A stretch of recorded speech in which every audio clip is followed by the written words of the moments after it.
Good afternoon, everyone, and welcome. On behalf of the Denver Metro Chamber of Commerce and Downtown Denver Partnership, Visit Denver, and CBS News Colorado, thank you for joining us here at the University of Denver. As you know, the Denver municipal election took place April 4th with 16 people running for mayor. No one received a simple majority, so we are now headed for a runoff. June 6th, 55 days away. While the election results aren't yet certified, the candidates currently positioned to be on the runoff ballot are Kelly Brough and Mike Johnston. Please welcome them to the stage now.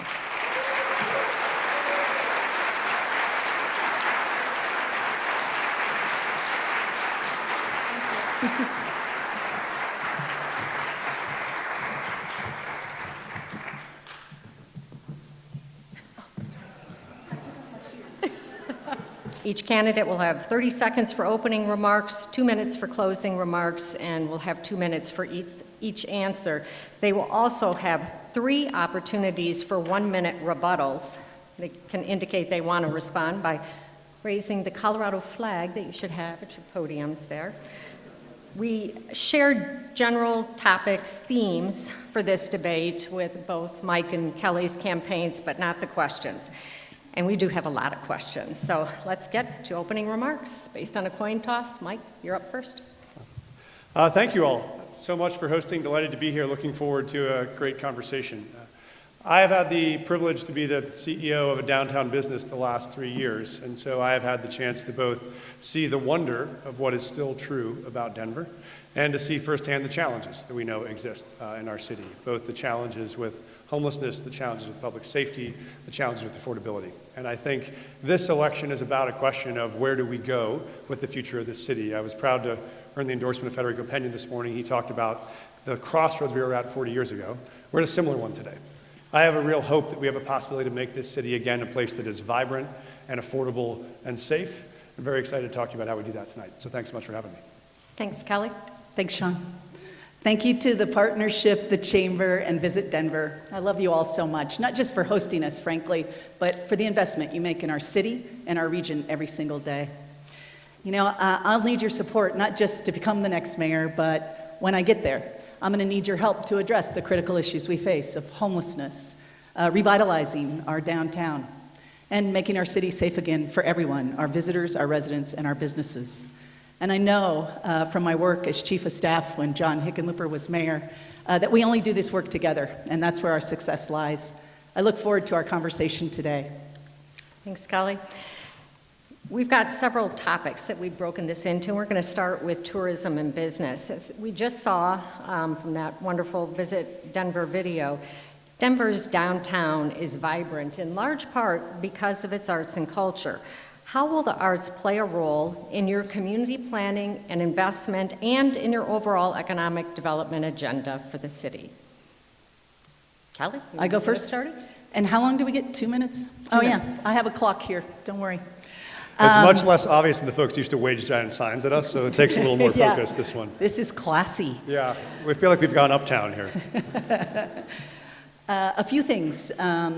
First, of course, our SCFD, a regional investment in arts. It's critically important we continue to make that investment and work together to recognize how important it is for Denver and our region. But we also have to address our downtown and make sure people want to be there and they come here again. This is going to require some work around public safety and around addressing homelessness and ensuring we get people who are unhoused to safer locations. And there's no question our downtown is struggling probably some of the most with that today. But I've also had the chance to see some of the plans for the future at the DCPA and the potential of what we could do there. We even know along our 16th Street Mall, when we get it right, there's experiences throughout that walk that bring people into our downtown. This is where you're all critical. Every single organization here today plays a role in helping us make sure we revitalize our downtown and think about the role that arts plays and the experience that it creates. Oh, look, I finished way early. Look, you left time on the clock. I'll there. reserve it for later. Mike, the role arts will play in economic development for you. Thank you. For me, the opposite of crime is not safety. The opposite of crime is joy, right? Actually, the way that a city feels when it is vibrant is not that it's still, it's that it's active, and that there is a sense of creation and activity and art. And so I actually came out early on with a plan about art, which no one thought I needed to do. But it turns out, when you think about what we want the city to be, yes, we want it to be a place where conventions want to come and where visitors want to come. We also want it to be a place where artists want to be able to live and want to be able to build their craft, and when you see them all around the city. I remember when I was a kid, the DCPA was a profoundly influential experience when I was in middle school and came to see a show for the first time. Changed the course of my life. And so I think one of the things we want to do is I've proposed working with Redline to expand an artist fellowships. We both have a place where artists can come and live, be in residence. It could be the most prestigious fellowship in the country. So local artists and national artists make their homes here. And we also give them canvases, whether that is buildings to paint, whether that is theaters to debut their shows in, whether that is public libraries to market their books in. We want to have this be a place for creators. And I think that means, yes, attending to the public safety questions, and yes, the affordability questions, but also how are we proactive about building a vision for what we want joy to look like, which is making this a city where creators want to come and want to stay. Thank you, both. Over the last 3 years, Denver has had a net loss of 6,500 businesses, 1,000 of them from the downtown business district. And 1 out of every 4 homeowners is looking to move out of the city. Crime, cost of living, and schools are among the reasons. What do you do immediately to stop the bleeding, to keep more people from leaving, and then attract new business? Mike? Great, that's a simple one for 120 seconds. So I'll take a couple. I do think we had firsthand experience with this when our business was in the IMA building with Rob Cohen, and we ran COVID check sites all around the city with Downtown Denver Partnership as a way to try to help bring businesses back to downtown. And one of the only sites in the city we ever had to close was the site right at Union Station, because our staff said they didn't feel safe in that location because they were continuously assaulted. We couldn't get access to public bathrooms anymore because there were so many overdoses in the public bathrooms, they got closed. If the front door of your city is not safe enough to welcome a guest who just arrived at DIA and took the A line to downtown, we know we have a real crisis. And so I think there are a couple of things that are important on day one. One is we do know we need to, I've made a top priority to be able to address our challenge around folks that are unhoused. And I think the top priority here is to make sure, we know the reason why the camping ban hasn't worked is because we can move people from one block to another. If we don't have a place for them to go, then that just becomes an unproductive process. So what I've come out and said I would do is to build these micro communities where you take half-acre lots around the city and we put tiny homes on those sites. You can put 40 to 50 of them. We can then move people who are unhoused to those sites and actually give them all the wraparound services they need. Mental health support, addiction treatment, workforce development, so people get back up on their feet and back to be contributing members, and we can move people that are currently living in tents and in encampments into safe, stable, dignified housing. I do hear from neighbors all over the city that they'll say to me, Mike, why do I never see officers in my neighborhood anymore? And we do know that is one part of public safety, is the sense that you can go for a run at 8 o'clock at night in downtown Denver and feel safe, or walk home from a Nuggets game without having to keep your brother or your uncle on the phone the whole time to make sure you get there safely. And so I do think that means more public response, more first responders on our streets. I say first responders because we got to send people to the right problem with the right skills. If you have people in a mental health crisis, you want to send a mental health responder. If you have someone in an addiction crisis, you want to send a paramedic. If you have someone who's been assaulted or a shop that's been broken into, we want to send officers. We need to rebuild that force to be able to do just those things. So just a quick follow-up here. So your plan to attract more businesses to make the downtown safer, is that? Oh no, I think we have an obligation first to make the downtown safer in order to have businesses come back. What I hear from businesses who are either moving downtown or thinking about leaving is they'll say, my employees aren't sure they want to work in downtown because they don't feel safe here. Or they're not sure that they want to work in downtown because they're not sure they can afford to live here. I think these issues of public safety and homelessness and affordability are right now the biggest drivers for what will either attract businesses to come or will prevent businesses from leaving. And so the micro communities that you're talking about, what if people don't want to live in them? Yeah, so the good news is we've had experience with this. We worked with the Colorado Coalition for the Homeless to build pilot projects. If you want to see one, you can go to 40th and Marion and see it.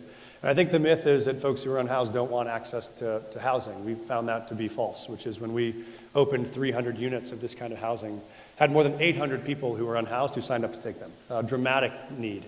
And the second really compelling thing is when we moved those folks, more than a year later, 86% of them were still housed, which means we both know there's high demand and there's great success rates when you put folks into those kind of services. And so that's what we need to do and do quickly to make sure we can get people access to housing and get streets and public parks back for everybody to use. Okay, thank you. Kelly? Yeah, I took my job at the Chamber in 2009 in response to the Great Recession, and I learned a lot about how do you attract business and grow an economy. And the great news, we have teams who know how to do it. So strap in, JJ and Courtney. If I'm elected mayor, I'm coming. I think the first thing we have to do is stop the flow of businesses out of downtown. We have to promise them we're going to turn around. Their experience there and their investment is going to pay off with us again.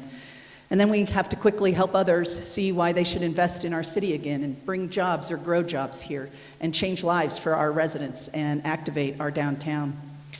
I think part of that, though, that commitment as we talk to businesses about why they should stay in our downtown core is my commitment to end unsanctioned camping. We know that today what we do, sweeping people around our city endlessly, is ineffective. It doesn't improve the living conditions of people who are unhoused or the neighborhoods where they're living. And our downtown and surrounding neighborhoods have the brunt of that impact. And last year, I think we lost 173 people died because they live unhoused on our streets. I've committed to get people to safer locations within my first year of office because it's critical, both for their safety and for the opportunity for our community to grow and revitalize. But I would also focus on public safety. We know that we need to free up our officers to be at those issues we most critically need them to be at. So I too would expand mental health professionals to ensure we're sending the right responder to the right issue and free our officers up while I work hard to recruit officers. And I've done this in my life. I was on the Denver Civil Service Commission, which hires and disciplines officers for our city. I served as John Hickenlooper's chief of staff. I know how hard this work is, but I also know it's our current force is the #1 recruiter of officers for us today. I would work with our current officers to recruit more diverse officers and ask them what they need to have the confidence that our community needs them, respects them, and will support them and hold them accountable. And as mayor, I think I'm capable of doing both of those. We're going to talk more about housing and homelessness in just a minute, but I want to know, in terms of businesses, are you looking incentives to bring businesses back? I mean, 6,500, 1,000 from downtown. Yeah, JJ's going to deliver a lot of incentives for me. If you don't laugh at my jokes, this is not going to be as much fun. I think there's a few things. The partnership had a pop-up program along the mall. This was for retail. I thought it was a great model of what we could do, how we could bring retail back, and I believe we lost all 5 of the pilots in that because they didn't feel safe downtown. So to me, there was a plan in place, but I need to do my part so that those businesses stay. But we also know we have the opportunity. When companies grow in our state, when we attract new jobs, we do have incentives in our state. And I would suggest we try to use those to keep people and to grow those jobs. Okay. Can I add to that? Sure. I do think incentives are important. I think there are 2 critical ones. One is we know we want to get more people back downtown. I think there are 2 critical ways to do that. One is we want to make it easier for commuters to actually use public transit to get downtown. And so I've said as part of our transit plan, I'd want to partner with business to incentivize the provision of free eco passes for downtown commuters. So commuters could get to and from work downtown for free as a way to make it easier and more convenient for them to come downtown. Also, we know one of the biggest challenges across the city is childcare. We are living in massive childcare shortages, and that's a big obstacle for families. The ability to work with and partner with businesses to open childcare facilities on site downtown to make those regulatory burdens smaller so it's easier for folks to offer childcare on site means families are more inclined to both come downtown to bring their kids to childcare and be able to stay downtown. There too, we have an obligation to make sure you're going to feel safe when you bring your child to downtown, but I think those are the kind of direct, pragmatic things we can do to incentivize workers to come back to work and to come back to downtown. Okay, thank you. DIA is the 3rd busiest airport in the world and offers nonstop flights to Denver from 24 international destinations. How will you keep Denver on the map, and what is your strategy to grow DIA's global air service footprint?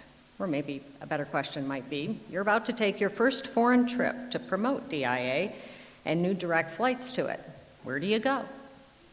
Mike? Thank you. A lot of places. Oh, you hadn't thought of that one, huh? That's the fun part. Hopefully everyone in this room is on that flight.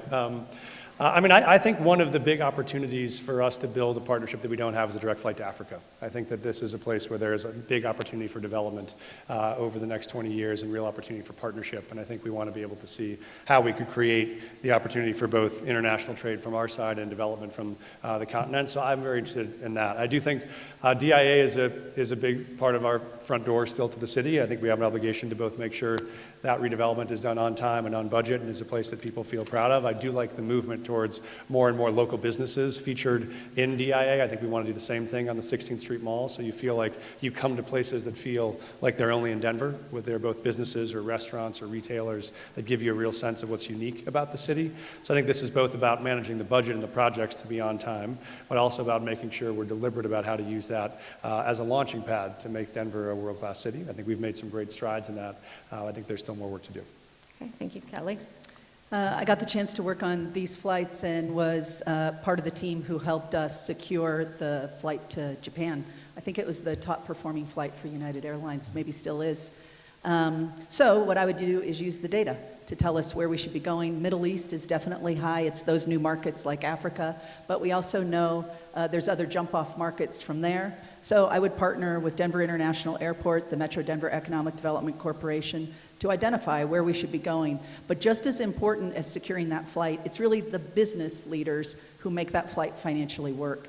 So we're trying to look who's doing business here, how are they getting here, who's doing business there from here, how are they getting there today, and can we create a direct flight that is financially viable? I would argue it's worse to get a flight and lose it than for us to get it and keep it. So the second part of that would be making sure we're marketing that flight and making it work and that we retain it. Another part of that would be making sure our airport is efficient, that we're not adding costs where airlines feel like those landing fees and the cost of doing business here, that will hurt us if we don't stay on top of it. I would focus very closely on the construction out there just for that reason, because it is critical to our economic future. And the truth is, right, it is our port to the world. It's everything to us. And the really positive thing about our airport is you own it. I own it. We feel ownership. Now, if you have to manage it, and when you're the mayor, I imagine there's days when that's not quite so much fun, that you feel such ownership. But the truth is, the success of that airport is because there's such strong ownership in this city, in this region, and our recognition of its success. So I'd continue to bring public, private, and nonprofit sectors together to identify where you need to go and how we get there most efficiently. I have a quick follow-up for both of you. When it comes to tourism, since we're talking about DIA, I want to talk about how you attract global tourists. You can attract the in-state tourists, for example, but how do you attract the international tourists here? You need a lot of good snow nights on Broncos games on Monday Night Football. Turns out is the best driver for bookings. But no, I think that what you need to do is you need to have a both world-class city that's the front door to a world-class set of tourist experiences. You have to make sure when people come, their experience is seamless and rewarding. Right now, we'll hear a lot of conversation from folks who are saying, you know what, we're going to go to Salt Lake this year instead of to Colorado because it is too hard to get into Denver, to get through Denver, to get down I-70 if you're going to be a skier. And folks who might have said, I came for the 2008 convention, and gosh, Denver was the most beautiful, accessible, vibrant city. I'd come back here anytime. You all know, you probably have more conversations now where folks will say, gosh, I brought my convention here once or brought my family here once, but I just didn't feel safe when I was walking around downtown. I'm not sure that I would do that again. And you can't sustain a great city without a great city center. And so I think you got to start from really reviving downtown and making sure business is vibrant, making sure that tourism is vibrant. But right now, I think that is our front door and we haven't attended to it. So that would be job one for me. Kelly? Yeah, this is an area where I would say, is the city doesn't have a great deal of expertise because we fund Visit Denver to have this expertise to help guide us on how do we make sure we're attracting visitors from around the world, what should the marketing look like. So Richard and his team are going to help us keep doing this. We do help fund it. It's part of a contract with the city. And I would rely on them to help us figure out what does that work look like and how do we maximize the opportunities. But the other reason this is important is we know that relationship between being a tourist and potentially an investor. As a business owner in our city, we have seen those connections in our history. And so I would continue to make sure we're making that connection as strong as we can. When we have conventions and visitors here, whether around the world or the nation, that we're looking at ways we can market our city, and they can see why they should make more than just an investment in their dinner with us that evening, but why they should consider investing in our region and our city long-term and bringing their companies back here and their families back here. Thank you. We're going to switch to a different topic now, homelessness and housing. Our first question is a hypothetical. Let's say there is a shelter bed available for an individual, but that person still prefers to camp on public property. Or we build a safe injection site and a person is still using drugs in public spaces. What will you do in each case? Kelly? This is an issue I actually just was meeting with police officers to understand public use because we're all seeing it so much today. What the officers and I discussed is part of their challenge is public use is really about the amount, and often what you're seeing publicly used is fentanyl. And so if you don't have the 4 grams or more, then it's a misdemeanor and the officer would ticket that person. And so I think this is a public conversation about how do we think that should work in our city and how do we actually address it so it's more effective. So I think we have a challenge on our public policy on that one. The other part of your question, though, is the issue of you have space available for someone. What we know is really important for people is, while we may not always appreciate it, even people who are unhoused today form communities to keep each other safe, just like we form communities in our own neighborhoods. And I would recognize, as mayor, keeping those communities together is much more effective, and I'm going to get a much higher commitment rate to go to someplace safer. So I'd focus on keeping community together so that they voluntarily move where we need them to go and get them to a safer location. But specifically, each of these individuals. So we've got one, we've got a shelter bed available, and we've got a place for them to go. They say, nope, I like my tent right here on this sidewalk. Or somebody who's shooting up in the open. So what we do today is one of 2 things. We sweep them down the sidewalk so they move to another location. We do know today, and I don't know if you all saw this data, but actually we're shortening their lives significantly and negatively impacting health, much greater than I think anybody has acknowledged. So I think we all agree that doesn't work even before we had that data. The second thing we would do today is maybe ticket them. I think we have a third option that we have to explore, and that is the challenge of, I do think sometimes these individuals are in life-threatening situations. They're not able to make the decision for themselves, maybe for mental health reasons, maybe for addiction reasons. I still feel an obligation to keep them safe, and I would get them to a safer location. If we needed to use a mental health hold, I would bring in the experts to determine if we needed a mental health hold. If we needed to take them in, I would take them into our system through an arrest, but I would also use the same thing I did when I helped build the first drug court in Denver, where you defer sentence, you defer judgment, because the whole point is to get people to safer locations. Okay. Mike? Yeah, so 2 issues. One is the shelter issue, the second is the open use issue. I think this is a common misunderstanding of why our approach to homelessness is not working right now, which is the belief that, hey, if we have shelter beds available, why don't people go? Well, I spend a lot of time talking to folks around housing, and if you do, you'll find out this, which is shelters are very dangerous. They're very unpredictable. You're asking someone to go and sleep in an open gym floor with 40 other people that they don't know, could be armed, could have mental illness, could be high.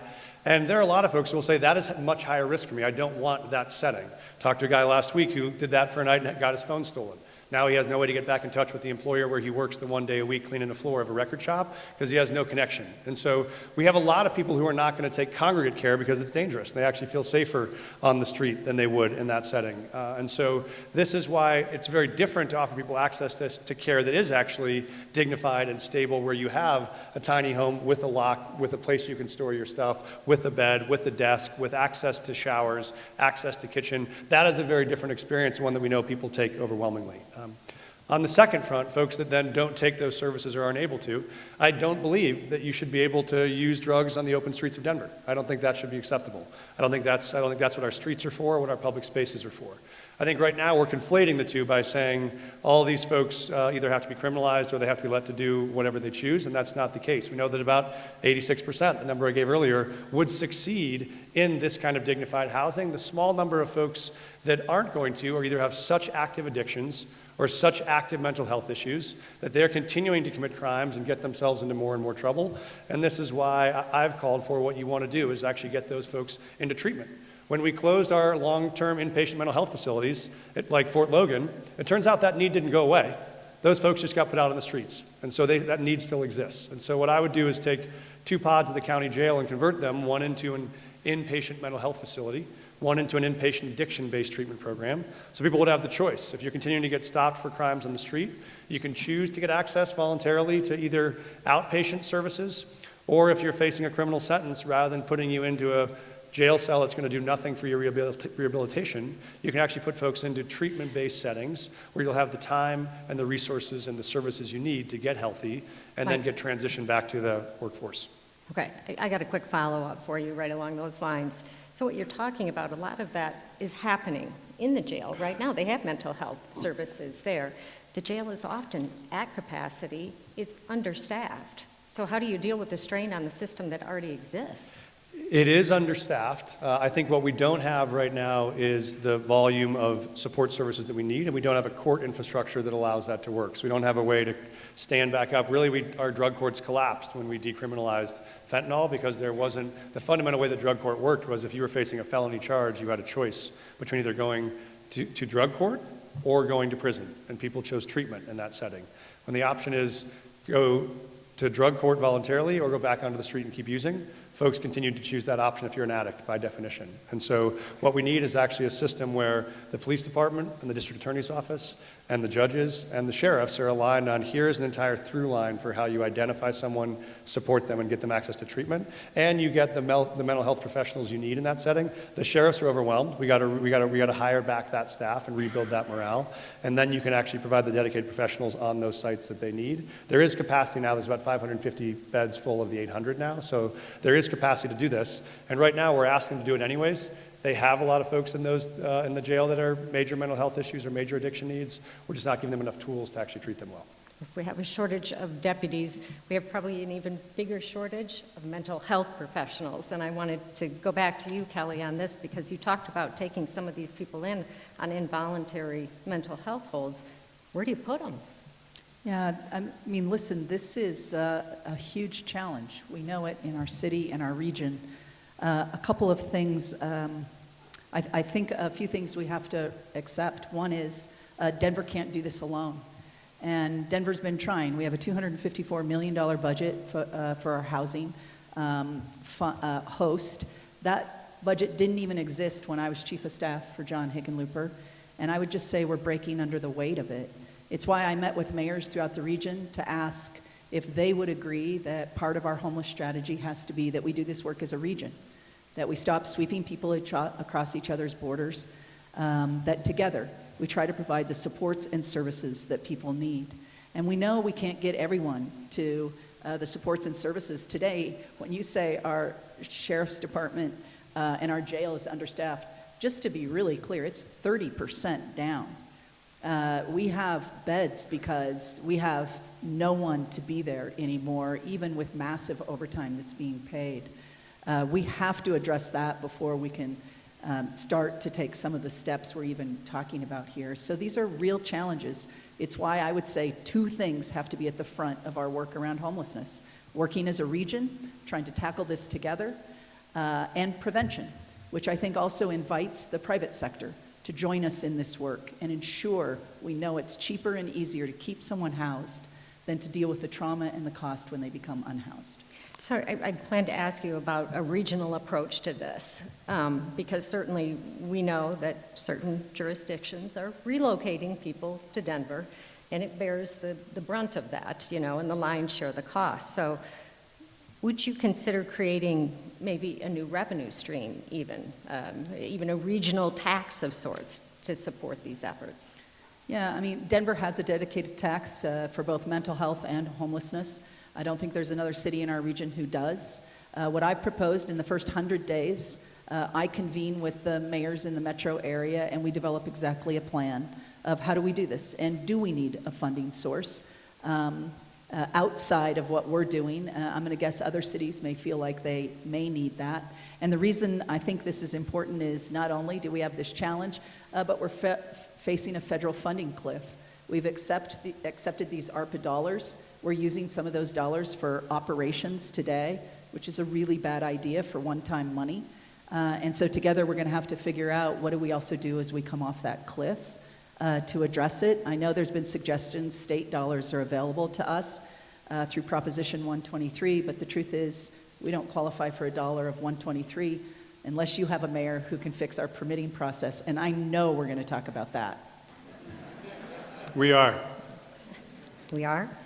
Actually, I don't know. That was one of the questions I was going to separate out, actually. Kelly and I will have find a talked way to about get it it so in, much. regardless. We will find a way to get there. So I want to talk to you about this idea of a Yes. regional approach, whether you agree with that. And if you do, I'm thinking in Aurora, they've already got an idea of how they want to handle homelessness. I mean, they're already planning this regional campus. But their thoughts are, we don't want to do the housing first model. We want something where there's some incentives in place for people. There's, you know, it comes with strings attached, right? The housing does. So how do you work with them?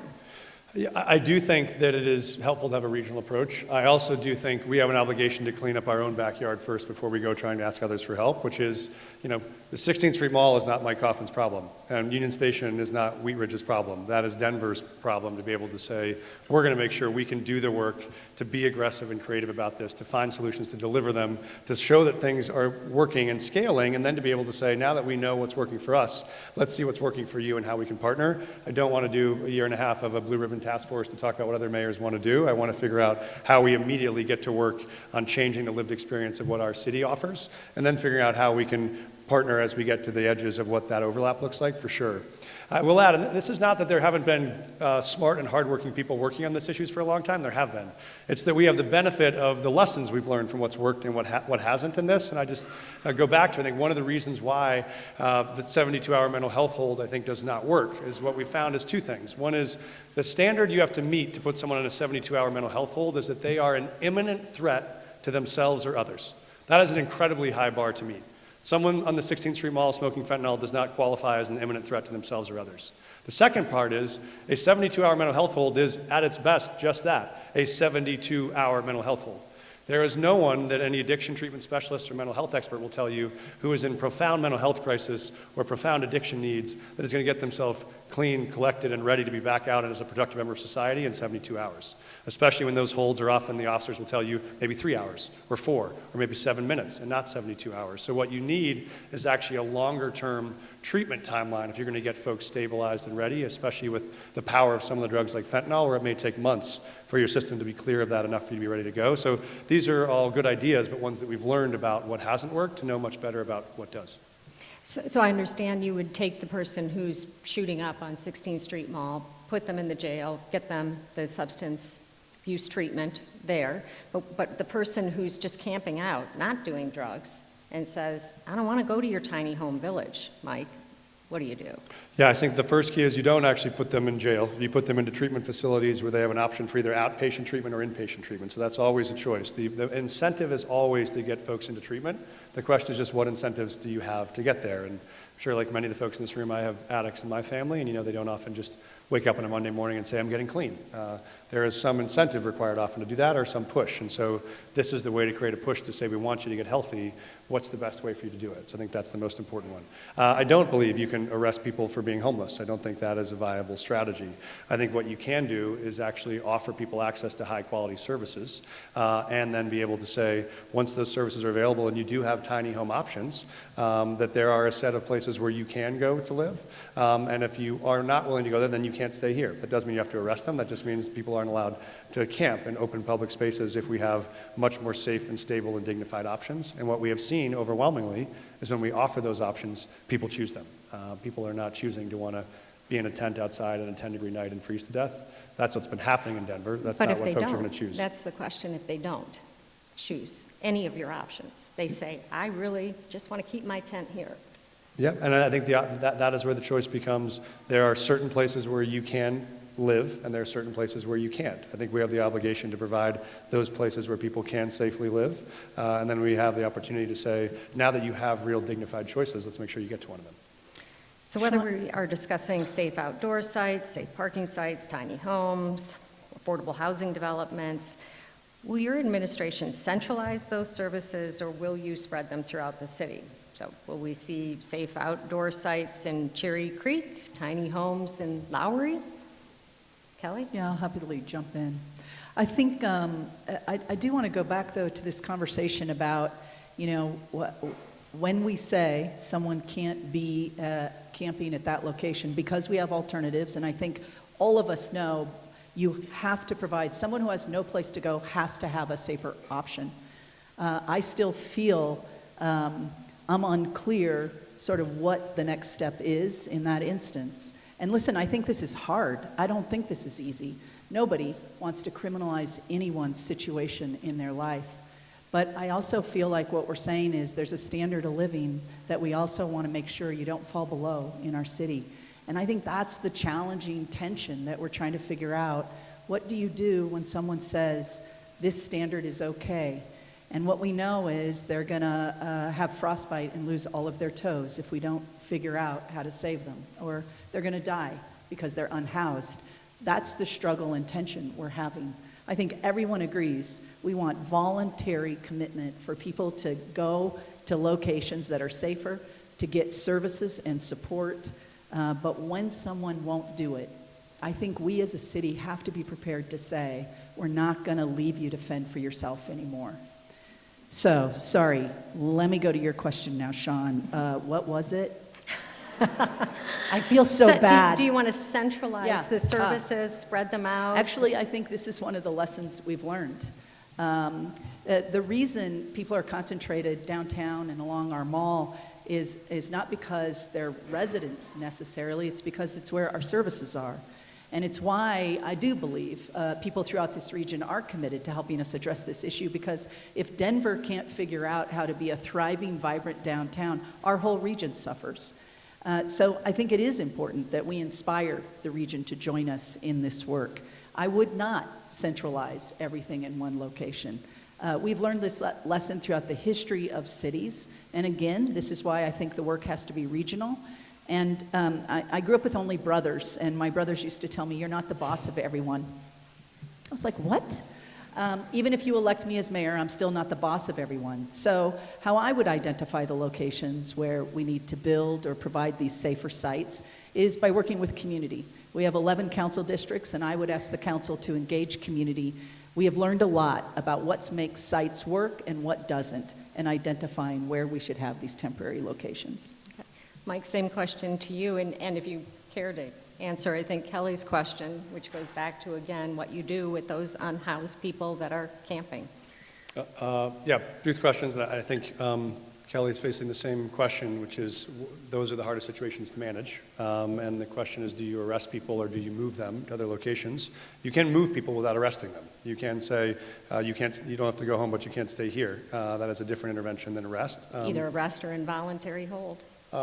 No, you can actually just move people in the same way that you evict someone from a house if they can't live there anymore. It doesn't mean that they have to go someplace. It doesn't mean that they can stay there. And so there is a possibility to say you can move someone from a site where they're not allowed to live without either arresting them or putting them on an involuntary 72-hour mental health hold. And so there are other options. And I think the options are generally what you see as the overlap of the population here is that those individuals who are most resistant to those services are the ones that are most likely also committing other crimes. And so those are what you'll call the frequent flyers if you talk to Denver Health. They're folks that are going to be in the emergency room at Denver Health for 2 days, then in a jail cell for one night, and then back on the streets again for one night. That cycle is not working, which is why you want to put folks into, I think, longer term placement that's going to help stabilize them. And there are lots of ways, I think, to do that. But I agree with Kelly, this is the hardest part of the problem.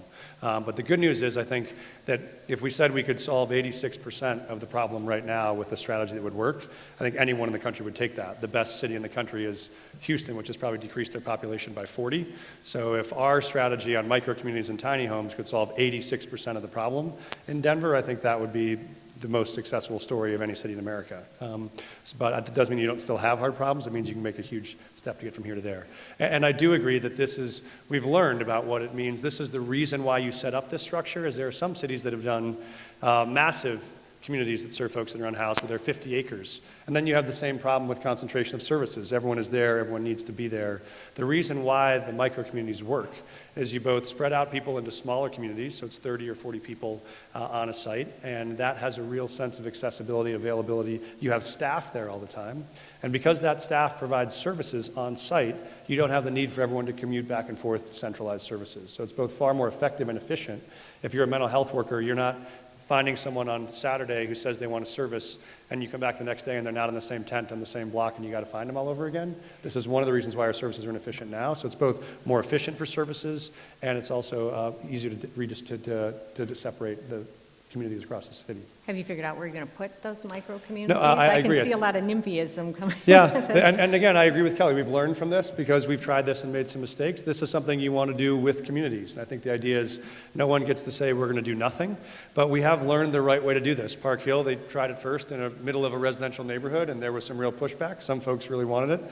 Then they found a better site, which was not far away at 40th and Marion, and that is light industrial. It's some commercial. It's not far from public transit. There are plenty of vacant lots in the city between DPS and RTD and Denver that you could use for this, that are both accessible and supportive without having to be next to an elementary school in the middle of a highly residential neighborhood. I'm going to talk about public safety now. How would you partner with the business and nonprofit communities to develop real metrics around how to measure success when it comes to homelessness, crime, and affordability in Denver? Specifically, what should those metrics look like? Mike? Oh, yeah, great. So let's talk about what we do and then about how we measure it. I'm a big believer in OKRs and how you figure out what your objectives are, what your key results are, how you know if you're meeting those goals. And so I think what the first thing we want to do is when I talk to business leaders around the city, they'll say, what I want most is some relationship with someone in public service that I know I can reach out to, I know is available, I know knows me and my business, and we have a relationship. This is why I've really pushed to return the city back to a much purer form of community-based policing, where you actually have officers that are out walking beats, they're walking neighborhoods, they're talking to business owners, they're talking to residents, they're giving their business cards, they're building relationships, so when something does happen, you're not on an anonymous 911 call on hold waiting to get services. You actually know exactly who the point of contact is. So I think that is an important start, is to be able to rebuild those relationships, to recruit officers from the communities that they serve and from the neighborhoods that they represent. And I do think I hope we come back to talking about recruiting, because I do think one of the challenges right now is honestly our civil service structure, which is it can be a 6-month wait to even know if you can be a candidate for an officer job, which is why we're losing overwhelming numbers of officers to other regions that can move that much more quickly. It's not a great way to lead a recruiting practice if you're trying to fill an agency that's understaffed by 150 individuals, is to put them in a 6-month wait period before you start to offer them access to even an academy. But I think that what we want to do first is to be able to establish that community policing, restore back the capacity we need. And then I think the metrics we're looking for are, what are our response times when there are calls? What are our incidents of crimes across all neighborhoods? And what are we doing on the prevention side to know we can drive those numbers down? But I think right now what we hear from frustration is rates of crime still rising increasingly. Response rates still rising dramatically, even when people don't get any response at all. I think those ought to be the first two metrics, is how are we decreasing the actual incidence of crime, the responses to crime, and the follow-through on the prosecution of crime. Thank you. Kelly? I really love this question. For the poor souls who have had to work with me in my career, I love measuring. Oh, so am I not supposed to say that on, like maybe someone can beep that out. So this is critical because it's easy to get a metric or a measurement that has an unintended consequence for the behaviors that it creates. I think a lot about this with crime. I'll give you an example. When I was chief of staff, the chief of police came to me one May and said, we're seeing a rise in gang violence in the city. And if you're a good chief, what you typically do is say, if you could authorize a little more overtime or give me a few more officers. And the chief and I discussed it at the time, and what we both agreed is that probably is not going to have a single impact. And so measuring the number of police officers on our street is probably not the best metric of if we've actually increased safety. In that instance, what he and I did, we made a pitch to Kaiser Family Foundation, and they funded opening our rec centers for the first time in the city's history. In exchange, we tracked kids in Denver committing crime and being victims of crime, and we saw both go down that summer. And to this day, our rec centers continue to be free. I'd work with you, our residents, to both try to, our businesses, our visitors, to both track the perceptions of safety in our city along with the reality of the numbers of how we're doing. Are we reducing gun violence in our city? What do we think is actually working? And I think we have to get those measures right to make sure we open our minds to what strategies can actually improve what we're trying to do. When it comes to affordability, I'd measure things with employers, like what percentage of your salary of your worker is being spent on their rent or their home ownership. When I measure home ownership, I would measure are people of color able to own homes at the same rate as white families in our city. Those are the kinds of things I would work. And I would be very public and transparent about what we're trying to track so that we're coming together, philanthropy, nonprofits, the business community, the government sector, to say together, these are the things we're trying to measure to address success and what a thriving city looks like, so we're all buying in and we're all working toward them. So you ticked off all those people. What about the unhoused? Would they be a part of that too? Yes, absolutely. I think today, this is one of the issues I have is we did a point-in-time count in January. I think we're all still waiting for the data this year. We have a point-in-time count from January of 2022. The number of people unsheltered in our city, we should all know what those numbers are. We should be tracking them. And our goal should be to reduce people who are living unhoused in our city and improving their lives and the neighborhoods where they're living. So are we looking at a task force potentially? I know people hate the word blue ribbon committee, but I don't see it. Commission. I'll be honest. I see this as an ongoing measure of the success of your city or your region, something we track together because it tells us how we're performing. And I'll give you another example. I was responsible for delivering 311. You remember, back when you could call it and someone answered the phone. Just joking. We do have challenges with 311, but the point of 311 was not just customer service so that there was an easier number for you to call. That's a huge part of it. But the other part of it was metrics. We could track data. So when you called and said, I have a pothole that I want filled, we could track, and we actually would build our budget based on, we had a 48-hour requirement there to fill a pothole. And then we did the math to say, what if I want a 24-hour filling of the pothole? And we would say, that costs too much. We're going to stay at a 48-hour. But we could tell you what you could expect from us in terms of performance, and we built our budget around it. To me, this is how a good city operates. You have metrics and data that you're tracking, so you actually know if you're making progress on what you're setting out to do. Thank you. A bill at the Capitol would allow cities to open overdose prevention or safe injection sites. Denver City Council voted in favor of the idea several years ago, but it needs state approval. Do you support it? Kelly, I think you're up first. Yeah, you maybe saw this is a tough one for me, and listen, it comes from personal experience. I also want to say I don't judge that people draw different conclusions about this, but my husband struggled with an addiction our entire life together, and it's hard. If you have a loved one who you've had to make decisions about how to support them but not enable their behavior, there's a pit in your stomach most days trying to figure out how to do that. And for me, a safe injection site crosses that line of enabling a behavior that in my experience is destroying a life. So I don't support it. I have been told, Sean, that it's highly likely it'll be in place by the time the next mayor's there. And so the other thing I don't do is I don't blame or I don't diminish that somebody else's view on how to handle these issues is different than mine. But I think what we've failed to do is decide how do you measure success. What does success look like with a safe injection site? And what I would do as mayor is drive agreement around how we're going to measure success and then hold ourselves accountable so we know if it's actually working to achieve what we said it was supposed to achieve. Okay, thank you. Mike? Thank you. I share the belief that I don't think that is the right next step for Denver right now. I don't think that is our most urgent need, and I think it depends what it is that you are trying to measure. And I think there are Two parts to this. One is I do not think there's real evidence to show that it is effective at getting people access to treatment or getting them clean. I think the advocates would say what you're measuring is the prevention of deaths, is the prevention of overdoses, and I think that is the question. I think what we want to focus on is how can you get people, I think we learned from the most recent study, which is the constant displacement of people increases anxiety, decreases support, increases risks of overdose, which underscores why you want to get people into safe, stable places where they can get access to treatment. And they're more likely to get access to treatment when those basic needs are met, when you do know you have a stable place to live, you have a lock and a key with a bed in it, and you know that your stuff is secure and you have access to services. So I do think that is an important step. Some people ask this question. There is no model in the country that's been successful at this that requires sobriety as a reason to get into those services. And so I think what we know is you're not kicking someone out of a micro-community if they still have an addiction challenge. You're believing that once they get access to that stability, they're more likely to get access to services, which get them healthy. And so for me, that's my primary focus, is getting people into settings where they're more likely to get treatment and get their lives back together.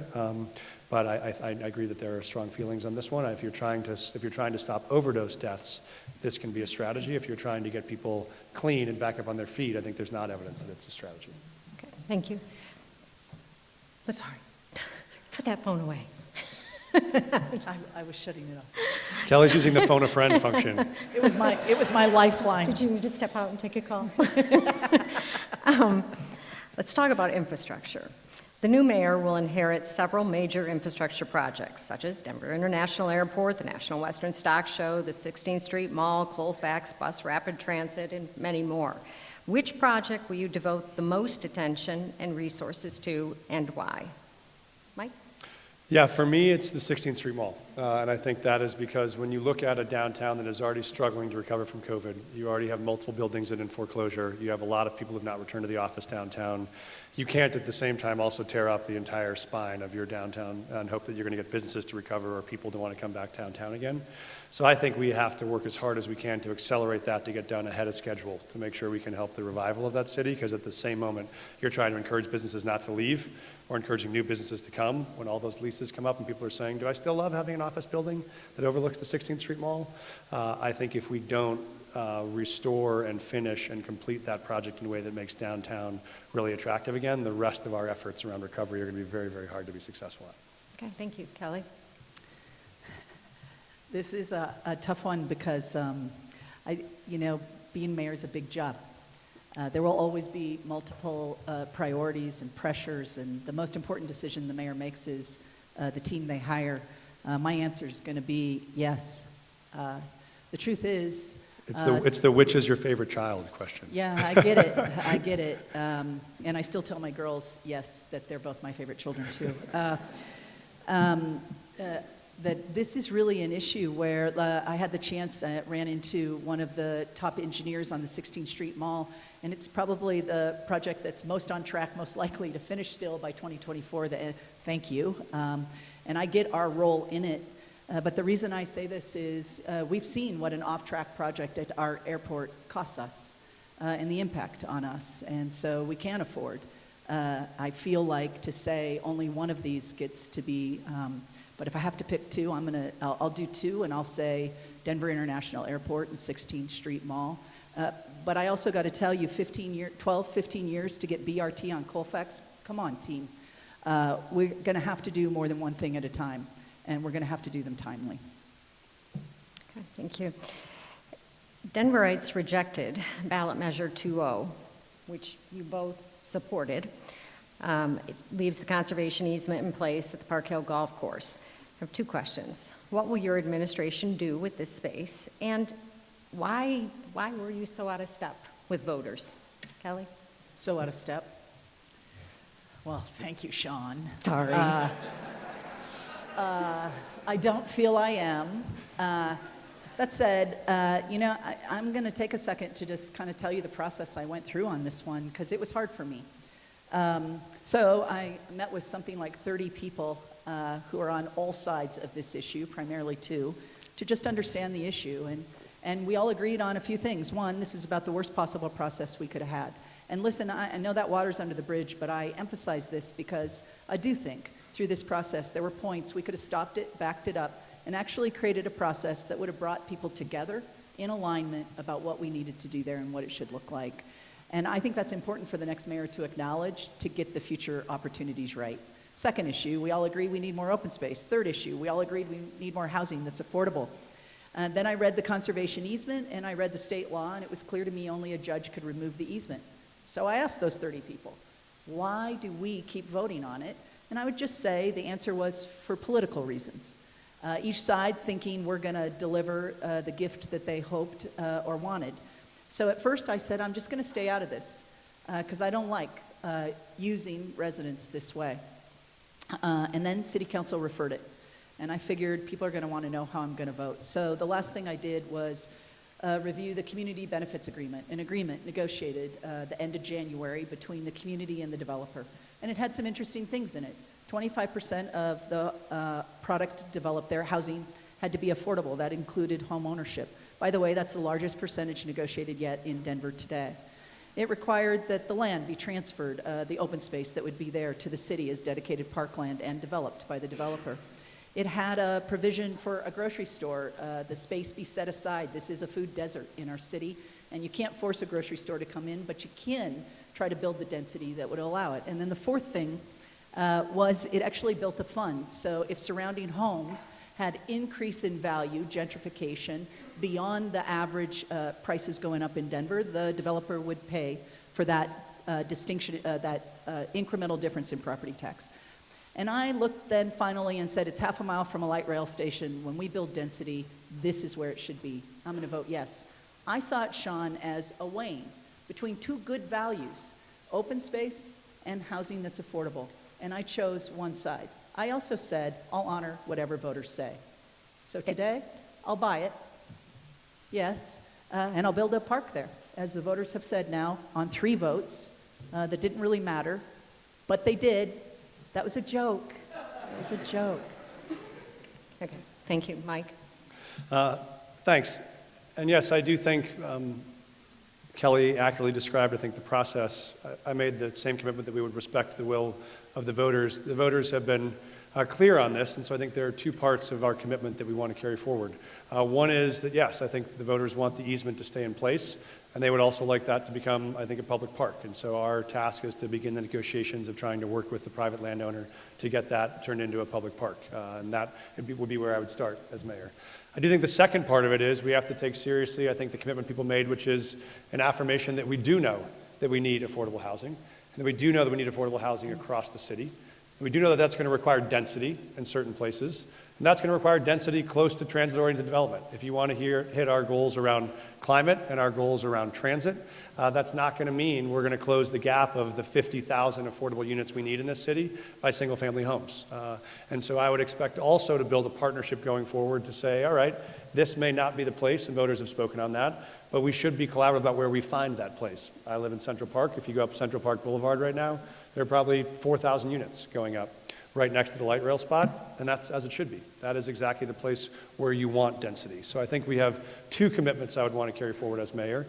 One is to work with the voters and the parties to say, let's work to get a publicly accessible park and open space there, and let's work with the advocates for it to say, I represented that neighborhood for 8 years, and that is the last, North Park Hill is the last plurality black neighborhood left in the city and county of Denver. And it is gentrifying very quickly, and families that grew up there, it's very hard to afford to still live there. It is also the largest food desert in the metro area, which means you have real needs in that community that are going to go unmet. And so we have an obligation to stay at the table to make sure affordable housing is delivered and delivered in that neighborhood, and that we get access to healthy food for folks who want that as part of the long-term plan. Just a quick follow-up on that, 30-second quick answer. You both have talked about developing it into a park. Some would say Denver doesn't keep up the parks that it's already got. Where do you get the money? Kelly, real quick. Denver has a legacy fund that we all approved, dedicated money for parkland. Today it has $50.5 million in it. Don't tell the developers because we will be negotiating. Again, that was a joke. So I think there's the resources for the acquisition, but hey, I hear you loud and clear. We have to do a better job of maintaining what we have. And I think it requires a mayor who jumps in and can develop the metrics and accountability for how we do just that. It's also going to mean negotiating with whoever does develop that into a park, right? And Yes. getting a good deal on that. Yes. Yes. Right, Mike? Yes, I agree. I think the issue is you have to start with, and this is where I think part of the complexity that gets lost in the campaign around this issue is that land is still owned by a private landowner. And so now we need to enter into negotiation to figure out what to do on that land, and that requires two parties to get to an agreement. And so we will do that. I think that the key will be then how do we make sure we have the resources available not just to acquire it, but to support it and sustain it and make it world-class, because I don't think that the folks in North Park Hill deserve a substandard park experience from what the rest of the city has supported. And so if we're going to add that new capacity, we got to figure out how we find the budget to do that. Switch now to governance. In fewer than 100 days, one of you will be our mayor. So surely, at this point, you have some idea who will be part of your leadership team. Please describe the characteristics you will be looking for in your cabinet appointments. So will the majority of your hires be people who have government experience, business experience, political outsiders? Mike? Yeah, I think the two most important, here's how I approach problems as a leader. When I've been CEO or an executive director, you do two things. One is you want to build a big, inspiring vision for what's possible, because that's not only sets your North Star, that's what attracts amazing leaders to want to be a part of it. Then you want to be able to bring those leaders in and you want to give them very clear objectives and key results for what we want to deliver. And then you want to empower them to actually do that work. And so what I'm looking to do is attract an incredibly diverse cabinet of leaders that represent all of the interests and backgrounds across the city, and people who have had real experience delivering transformational results, solving hard problems, and people that have led and run large and complex organizations. The city of Denver is a large and complex organization. It's 11,000 employees. It's almost a $4 billion budget all in. And I think what you see is historically, if you have brought folks in that don't have that experience, they don't have always what it takes to be able to build the team, meet the deliverables, and deliver the results for the city. We are a customer service organization, so we should expect to deliver great results for those, for our customers, which are our residents. And so I'm looking for diverse, distinguished leaders who have track records of taking on hard problems and building broad coalitions and delivering historic results. What about political outsiders, those people who don't have that experience too, who may be lower socioeconomic status? Well, I think that we are looking at people of all backgrounds with all preparations. I think it helps when people have obviously content area expertise, but I think this will be private sector leaders, it will be nonprofit leaders, it will be people who've led in government. But I do think one of the criteria for these senior leadership roles are, have you had, if you're talking about our senior cabinet level positions, have you had experience leading and running organizations and delivering key results? I do think that's required to lead at that scale. And so there are open roles all over the city. We're going to have a lot of people we need to hire. We have, as you mentioned, not just officers and sheriffs, but mental health workers and folks at the permitting office. We're going to need great talent from all over the city. But those most senior hires are the most important ones, and your job is to both bring in diverse, world-class talent, and also to actually make sure that team is aligned as a unit, right? What you do as a CEO is not just bring individual leaders, you actually make sure they're collaborating across their silos to be able to work as aligned partners to deliver results. And I think those two deliverables are super important. Okay. Thank you. Kelly? I love this because this is the most exciting part of thinking about building a rock star team to transform the experience you're having in your neighborhoods and in our downtown for our city. And I think our city workforce deserves it as well, where they're inspired again and see what's possible.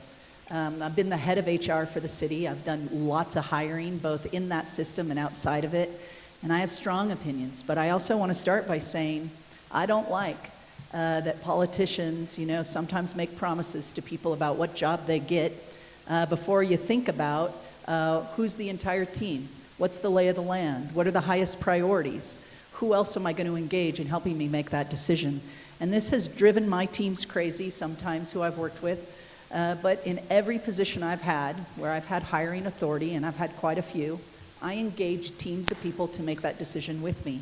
And I'd do the same thing here, where I'd bring us together as a community for each of those cabinet positions and ask teams of people from our community, from residents to business leaders with vastly different backgrounds, from nonprofit sector, to look at applicants and decide what are the talents and skills we need given the goals and objectives we have laid out for our city and what we want to accomplish. I would ask those committees to identify the top 3 applicants. That could include people currently in the job, and it could include people not in the job. And I have a huge bias. One of my biases is there is nothing better than stepping into a role that you have never had the expertise technically, but you have the leadership skills to be able to inspire the team and support them to do the work going ahead. I definitely, and listen, this is a bias because it's been my, the chamber members should not speak up if you don't agree. But when I went to the chamber, right, I was seen as an outsider who did not have the technical experience of chamber work, and yet I would argue it opened my mind to vastly different ways that we could do the work and accomplish our objectives. I really love that kind of thinking. And those committees that I would put together, transparent, open, public, I would ask you to consider exactly that kind of skill set as we identify the best leaders for our city. But I gotta add one more thing, Sean. The reason that's powerful is not just do you identify diverse, great talent, you're helping me attract it, but when they get there, you have buy-in to their success. And we know a huge part of success of leadership is people saying, I have some ownership in that decision, and I'm gonna help ensure they're successful and show up throughout the time they're in that role. And I intend to position every one of my appointees for that kind of success. Real quickly, so you both talk about a diverse cabinet, diversity in race, and sex, in experience, in backgrounds. Is that what we're talking about? Yeah. Yes. I hope you put your all of application Yes, in. no, all right. Yeah, All will you of put those. your application in? Will you apply? We will have a sign-up sheet down here after the event. So in addition to your runoff, there are 4 other runoffs for city council, and 3 of the candidates are endorsed by the Democratic Socialists. If they win, there will be 4, because there is an at-large Democratic Socialist candidate. 4 Democratic Socialists on council. How do you work with a council that will clearly be much further to the left than either of you? I mean, we've talked about things like safe injection sites, for example. You know, they're going to be on the opposite side of that one. Kelly? Well, the good news is I've had the chance in my career to work with people who are far right and far left from me, and it was nothing but rewarding. Again, a little bit of laughter. You know, it's disappointing when you're really funny and nobody else knows it. I think with City Council, some of the things that will help me is not only my experience of working with really broad, politically diverse. I can't imagine anything more diverse than the crew I worked with at the chamber, and I don't just mean the team. I mean, you know, the number of businesses and the employees and the range. And I think it helped me understand how you bring people together. But I also have worked for the Denver City Council, all 13 of them, as a legislative analyst. I understand their role. I have deep respect for the legislative branch and the work they do. And when I was chief of staff, how we did it is we partnered with them on a lot of issues. Frankly, we often share the same goal, to make our city safer, to house those most vulnerable, to address the challenges in their neighborhood. So I would first try to partner. But listen, I get that my respect for their role and my loving personality are probably not going to always win the day and help us work well together. The other thing I feel is today in politics, I think people use bully politics, is what I call it, where if we don't like your answer or what you're doing, we call you really bad names and try to force you to do something else. And I would invite a larger conversation in those moments about what the goal and objective is that I'm trying to accomplish and what the goal and objective is at City Council. And I think the next mayor needs to be prepared to stand her ground, to veto legislation that we don't think serves our residents, and be very clear about why I would be doing it. I think the next mayor needs to be willing, the minute that she does that, jump in with City Council and say, here's the kinds of things, though, I could support that I think would move us in that direction. Those are some of the things I'd do. Okay, thank you. Mike?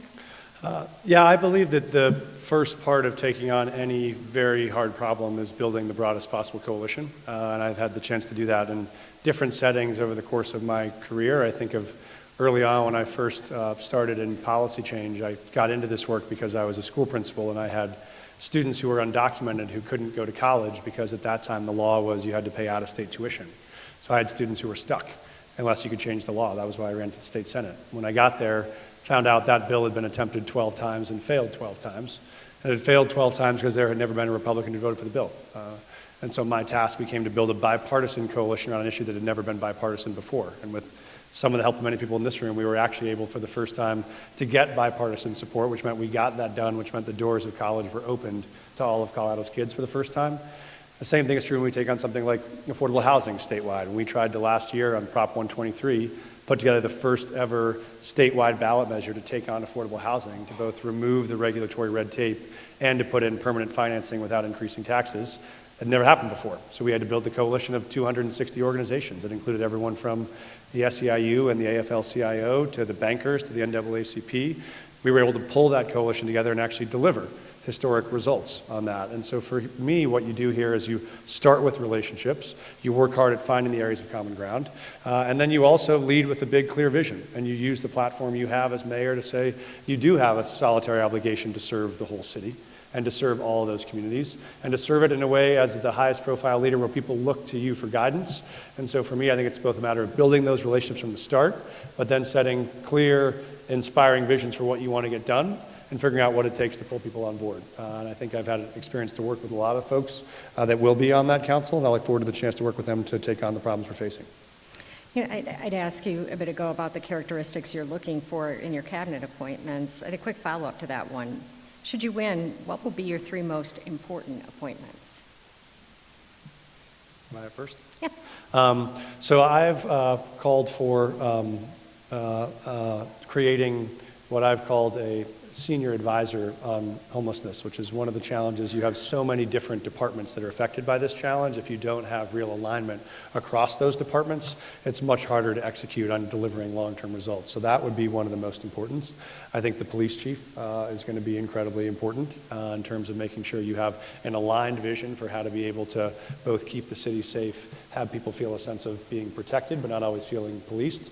And I think the leader of Host is an incredibly important hire. I think that is going to be our key point and leader on affordable housing across the city. So I think those 3 to me are going to be the top 3 priorities to make sure the top 3 needs the city faces are solved and are solved in a way that is multidisciplinary and that's connected. Okay. Kelly? Well, what a good question. Thank of course, you. I'm going to start with police chief because it's a hard job and it's a critical job. And then I'm going to say, from my experience, chief of staff. Thank you. Thank you for the laughter there. Yeah, Jack Finlaw knows why I think chief of staff. This is your right hand. This is a person that you are 100% depending on in that day-to-day operation. They are carrying out every single thing you want done. So that chief of staff. And then I'm going to have to pick Host too. That is such a massive budget. It's grown so fast. I think it really does require somebody who helps really dig into it and make sure we're maximizing our dollars. Okay.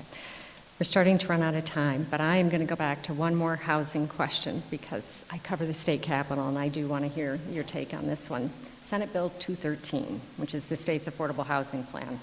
So it's working its way through the legislature right now. It preempts local control to allow for use by right and transit-oriented density. Putting the debate over local control aside, do you think this plan will make it more affordable to live in Denver? Kelly? Will it make it more affordable? Well, can I first tell you, I submitted a position because a reporter asked me today, and I'll tell you what my position on it is, and then I'll try to answer if I think it makes it more affordable. In Denver government, it's actually the Denver City Council that their primary role is land use and zoning decisions. And so this significantly impacts the role of our legislative branch in the city. And what that reporter was asking is, what's your position on this as mayor? And my answer was, I'd sit down with the city council to talk about what our position should be as a city before I took one.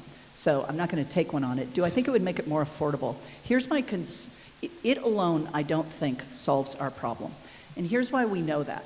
Today, when you build a duplex when we have the ability to build a duplex where we have a single-family home today, what we get are $2 million duplexes, and that isn't solving the affordability. So I think we have to do more, and that this alone isn't going to do it. I think it might help a little, and where it primarily might be able to help is where we've already seen it, accessory dwelling units. This is the backyard kind of mother-in-law, and yes, father-in-laws can live in them too. Thank you. Mike? I think that what this attempts to do is to provide cities a series of tools they can use to be able to drive density and increase affordability. Those are tools I think the city is already using and can continue using. We should, yes, do density around transit-oriented development. We should, yes, allow for gentle density in neighborhoods where we want it. And so I think those can be helpful tools I think the city would use under my leadership either way. I do think the actual solution to this problem is different, which is what we tried to take on in Proposition 123, which is you need a couple of things. You need a permanent and stable revenue source to be able to support the development of affordable housing. That's what Prop 123 will do, which give us the $50 million a year you can use to build units that partner with the private sector to build units that can be permanently affordable without breaking the back and making deals impossible to pencil. So I think that revenue source is key. You do need to expedite the actual permitting and zoning process so that people can get units built more quickly. Right now, part of the cost that is driving up the lack of affordability is the amount of time it takes to get a project approved. If you're taking 18 to 24 months, that's a $50,000 increase, often on the end ticket price of a unit. And so this calls for two things. 123 both gives you the dollars to be able to finance these units, to make them permanently affordable.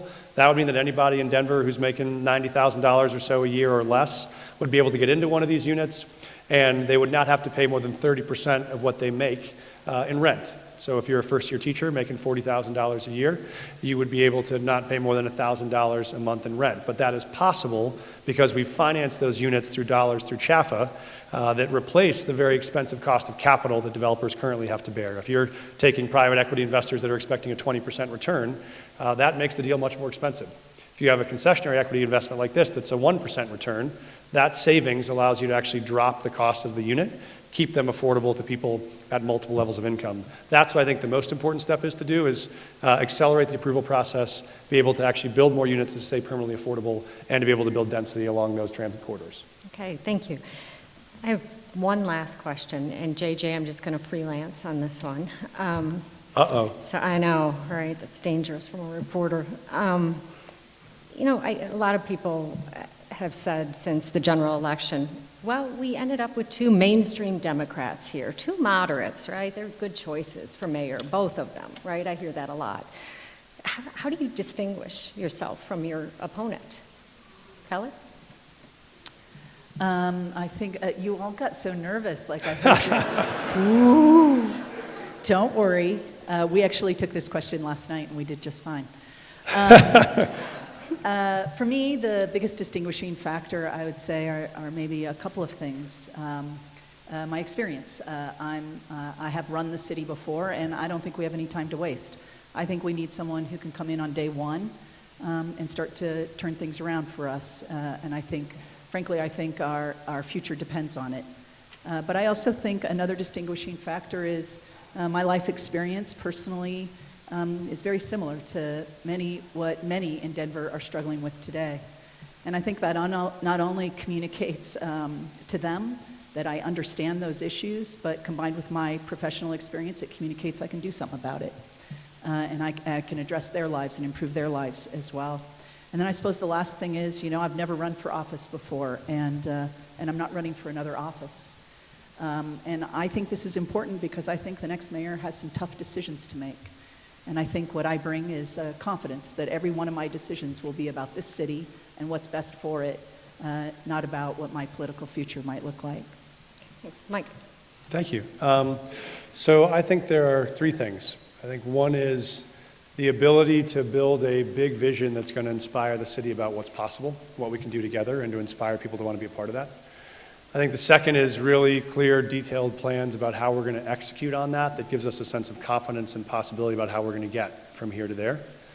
And the third is a track record of actually having done just that, having taken on very hard problems, set ambitious goals, built broad coalitions, and delivered historic results. You know, having done that in the nonprofit sector, in the for-profit sector, in public life, whether that was trying to help keep schools open in the middle of the pandemic and having to start an organization like COVID Check to grow to running 1,500 employees and 50 test sites to test and vaccinate more than 1 million Coloradans, whether that was launching and building a fund like the Deerfield Fund to help close the black-white wealth gap in the city by getting folks access to down payment assistance so they can move into homes and actually build wealth that pass on to their families, whether it's taken on very hard problems like gun safety and being willing to take on the NRA and winning multiple times to get things like universal background checks or high-capacity magazine bans done. If you're looking for a leader who's going to take on something as gargantuan as homelessness or affordable housing or public safety, you're going to want someone who can both build that vision, who can build that team, who can run detailed plans, who can actually deliver historic results, and I think that's what makes me different. All right, well, it is time for closing remarks, and you recall you both have 2 minutes.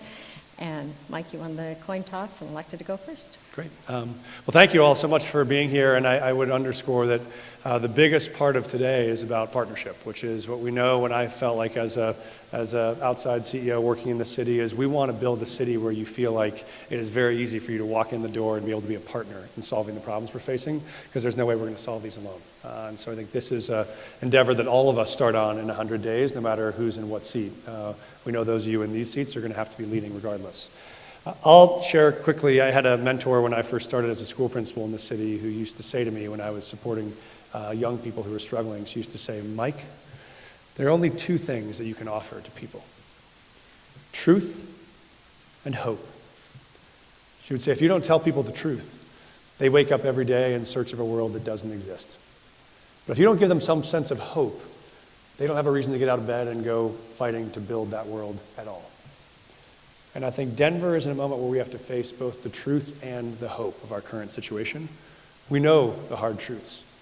The hard truths are that, yes, we've had 3 shootings in and around one of our flagship high school in this year alone, and we have kids and teachers who are afraid to go back into the places where they ought to feel the most safe. That's a hard truth. We know those very teachers that serve our kids right now, 80% of them can't afford to live in this city tonight. That is also a hard truth. And we know that tonight we'll have 1,400 people walking around Denver somewhere trying to find a place to sleep on the street because they also don't have a place to go. Those are hard truths. But the hope is actually much bigger than that, which is we know that these problems are solvable.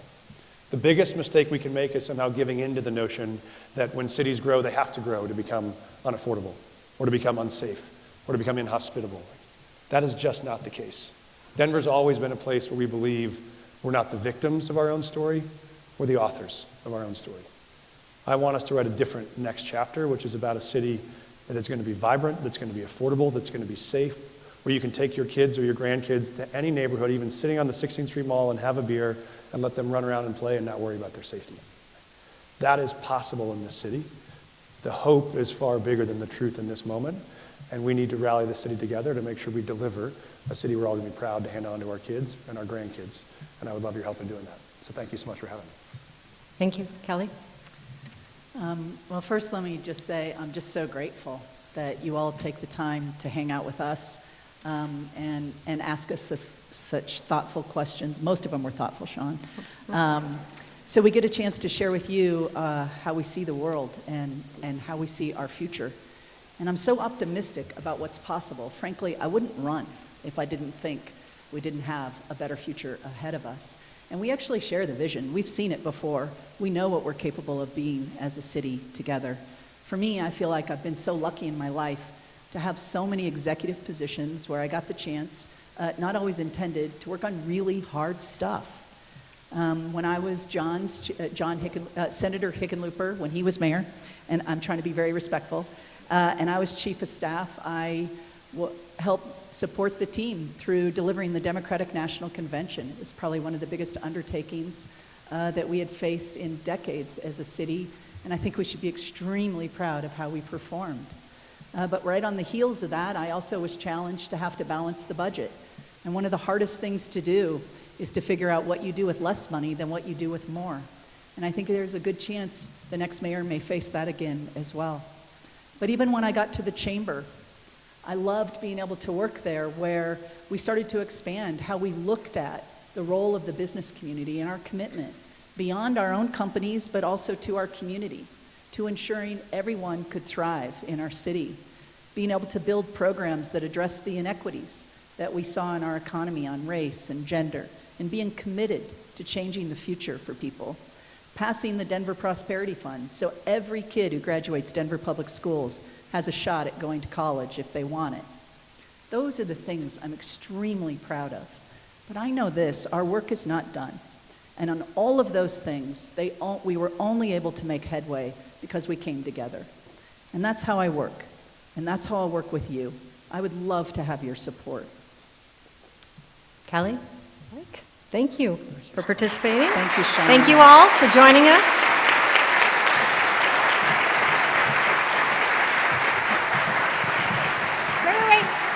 Wait. We're not done yet. We've got more. I'm going to turn the program over to Courtney Garrett, President and CEO of the Downtown Denver Partnership. Sit down. Exit stage left.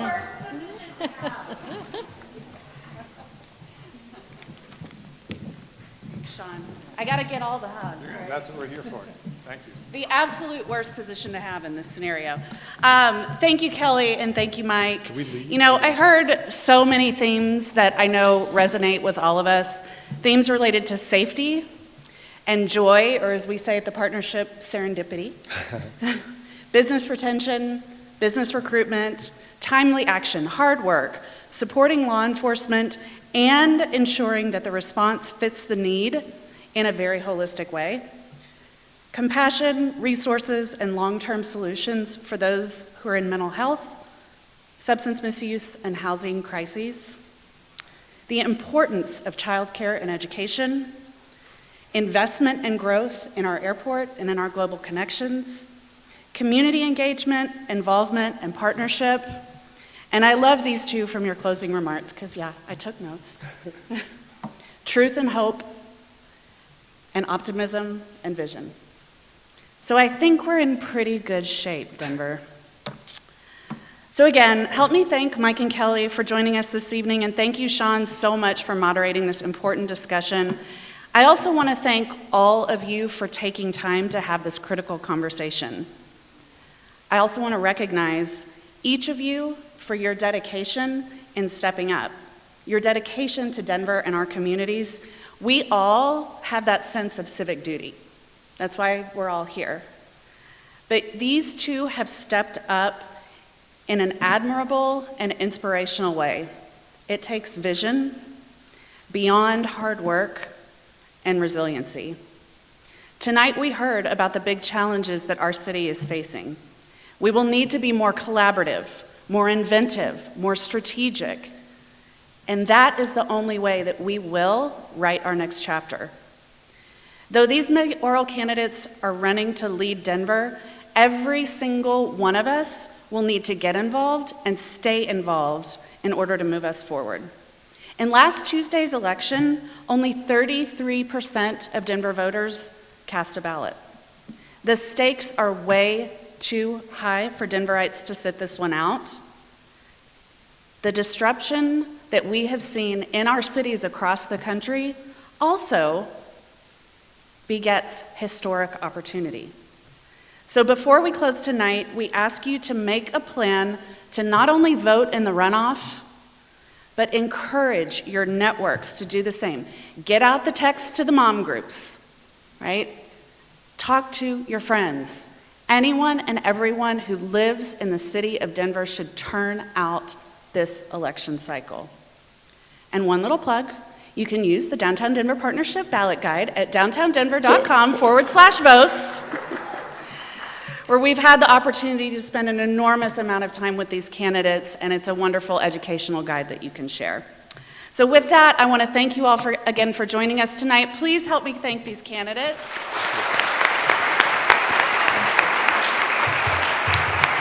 Have a wonderful evening.